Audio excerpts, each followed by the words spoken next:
Hello प्यारे बच्चों, आज की इस वीडियो में सीजी बोर्ड त्रैमासिक आकलन 2024-25 का कक्षा 8वीं विषय हिंदी के पेपर का संपूर्ण हल देखेंगे। तो चलिए वीडियो को शुरू करते हैं। आपका पेपर जो रहेगा 80 पूर्णांक का रहेगा और समय आपको 3 घंटा दिया जाएगा। तो चलिए शुरू करते हैं। पहला क्वेश्चन आता है आपका वस्तुनिष्ठ वाले प्रश्न क्रमांक पहले में दिया है, छत्तीसगढ़ की गंगा किसे कहते हैं। ऑप्शन नंबर पहले में है शिवनाथ, दूसरे में है गंगा नदी, तीसरे में है यमुना नदी और चौथे में है महानदी। राइट आंसर होगा द नंबर महानदी। इसके बाद नेक्स्ट क्वेश्चन आता है आपका प्रश्न क्रमांक 2।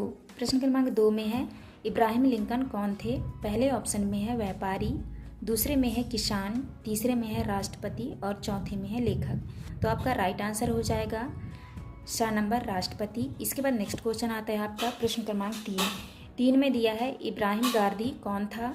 पहले ऑप्शन में है राजा, दूसरे में है सैनिक, तीसरे में है सेनापति और चौथे में है जनरल। आपका राइट आंसर होगा ड नंबर जनरल। इसके बाद नेक्स्ट क्वेश्चन आता है आपका प्रश्न क्रमांक 4 में है जो मैं नहीं बन सका पाठ के लेखक हैं। पहले ऑप्शन में दिया है श्री वृंदावन लाल शर्मा, दूसरे में दिया है डॉक्टर ज्ञान चतुर्वेदी, तीसरे में दिया है डॉक्टर जीवन यदु और चौथे पॉइंट में दिया है श्री सत्यनारायण लाल। तो आपका राइट आंसर हो जाएगा ब नंबर डॉक्टर ज्ञान चतुर्वेदी। इसके बाद नेक्स्ट क्वेश्चन आता है आपका प्रश्न क्रमांक 5 में दिया है अचल के साथ क्या दुर्घटना हुआ। पहले ऑप्शन में है वह बेहोश हो गया, दूसरे में है वह परीक्षा में फेल हो गया, तीसरे में है उसका पैर कट गया और चौथे पॉइंट में है वह बीमार हो गया। तो आपका राइट आंसर होगा श नंबर उसका पैर कट गया। इसके बाद नेक्स्ट क्वेश्चन आता है आपका प्रश्न क्रमांक 6। प्रश्न क्रमांक 6 में दिया है इनमें से प्रवासी चिड़िया है। पहले ऑप्शन में है मैना, दूसरे में कोयल, तीसरे में है पीलक और चौथे में है कबूतर। आपका राइट आंसर होगा सा नंबर पीलक। इसके बाद नेक्स्ट क्वेश्चन आता है आपका अति लघुत्तरी वाले प्रश्न। तो प्यारे बच्चों, यहाँ पे है आपका प्रश्न क्रमांक 7 में दिया है पर्यायवाची शब्द लिखो। तो यहाँ पहले में लिखा है बंदी, दूसरा है इच्छा, अजीब, संकल्प। तो आपको इनका जो है पर्यायवाची शब्द लिखना है। तो चलिए देखते हैं प्रश्न क्रमांक 7 का उत्तर। पहले में दिया है क्या बंदी, बंदी का पर्यायवाची होगा कैदी, दूसरा है इच्छा, इच्छा का पर्यायवाची होगा अभिलाषा, तीसरे में है अजीब, अजीब का पर्यायवाची होगा विचित्र और चौथे में है संकल्प, संकल्प का हो जाएगा आपका निर्णय। तो आपको इस तरह से करना है। इसके बाद नेक्स्ट क्वेश्चन आता है आपका प्रश्न क्रमांक 8 में दिया है संधि विच्छेद कर प्रकार बताओ। तो पहले में दिया है ग्रीश, दूसरे में है मनोहर, तीसरे में है सदाचारी और चौथे में है नमस्कार। तो आपको इसका संधि विच्छेद करना है। तो चलिए देखते हैं प्रश्न क्रमांक 8 का उत्तर। तो आपको इस तरह से करना है। पहले में दिया है ग्रीश, ग्रीश का हो जाएगा गिरी धन ईश। तो आपका ग्रीश होगा, ये आपका दीर्घ संधि होगा।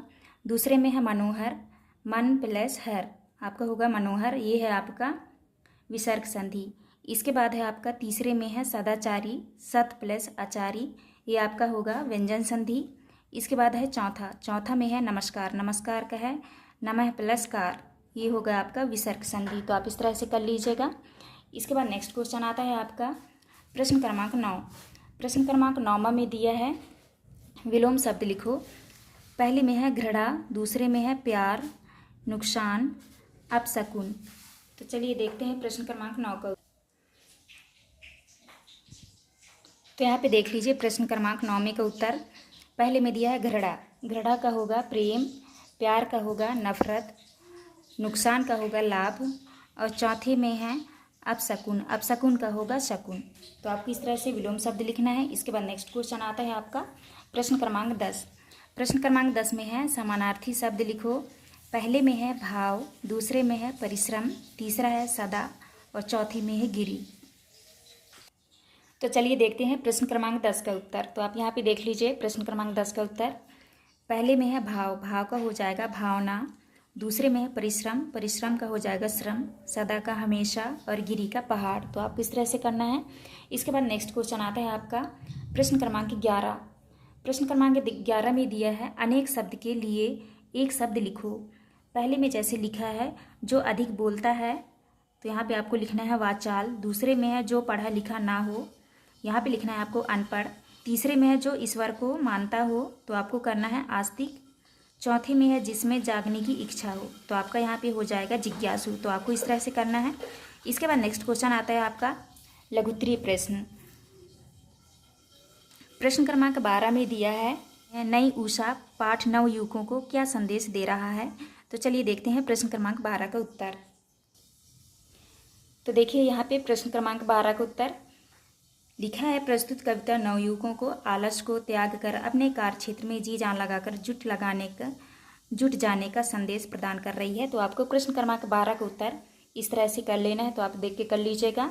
इसके बाद नेक्स्ट क्वेश्चन आता है आपका प्रश्न क्रमांक 13। प्रश्न क्रमांक 13 में दिया है जो मैं नहीं बन सका पाठ में लेखक की क्या बनने की इच्छा थी। तो चलिए देखते हैं प्रश्न क्रमांक 13 का उत्तर।